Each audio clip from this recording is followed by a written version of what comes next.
দীর্ঘদিনের নিষ্ক্রিয়তা অভিযোগের পর যেন ঘুম ভাঙল বন বিভাগের। শ্রীভূমি বন সংমণ্ডলে নতুন আধিকারিক যোগদান করার পরপরই পাল্টে গেল দৃশ্যপট। সোমবার সকাল থেকে একের পর এক স্থানে তল্লাশি অভিযান চালিয়ে বন বিভাগের টিম জব্দ করল বিপুল পরিমাণ চোরাই কাঠ, পাথর, বালি। যৌথ অভিযান চালানো হয় পাথারকান্দি রেঞ্জ, দোহালিয়া রেঞ্জ প্রোটেকশন টিমের সমন্বয়ে। টার্গেট করা হয় বহুদিন ধরে আলোচিত কয়েকটি স্থান: আছিমগঞ্জ, মামবাড়ি, হরিনগর, দোহালিয়া, ভিতরগুল।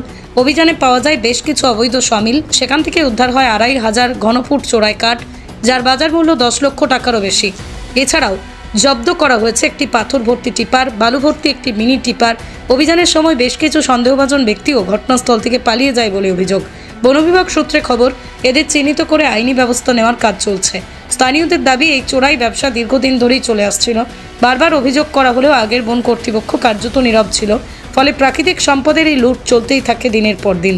কিন্তু নতুন বন সংমণ্ডল আধিকারিক দায়িত্ব নেওয়ার পরই ছবিটা বদলেছে। তার নেতৃত্বে বনকর্মীদের মধ্যেই দেখা গেছে নজরকাড়া তৎপরতা, কর্মদক্ষতা।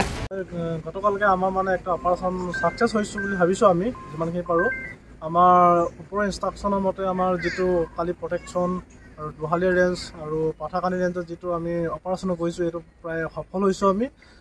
আমি ৬-৭টা জেগাত আমি অপাৰেশ্যন গৈছোঁ।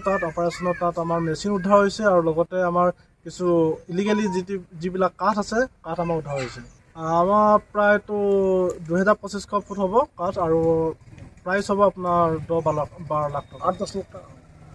এইটো প্ৰটেকশ্যনৰ পাতে ধৰিছে। প্ৰটেকশ্যনৰ পাতে ধৰি ৰাখি আমাৰ ৰেঞ্জত কাষ্টডি ৰাখিছে। তেওঁলোকে এইটো প্ৰচেছিং আছিমগঞ্জ, মামবাড়ি, ফৰিদকোনা আৰু পানীঘাট আৰু দোহালিয়া মিলৰ পৰা ধৰিছে। আৰু আমাৰ ওপৰৰ পৰা ইনষ্ট্ৰাকশ্যন দিয়া মতে আমাৰ এইটো কাম কণ্টিনিউৱাছলি চলি থাকিব, যাতে ইলিগেল ক'তো হ'ব নোৱাৰে। বেঞ্চৰ ওপৰত কোনো যাতে ইলিগেল হ'ব নাপাল পোৱা নাই। আমি যোৱাৰ লগে লগে ভাগি গৈছে। আমি তাৰপিছত আমাৰ কাম আৰম্ভ কৰিছোঁ।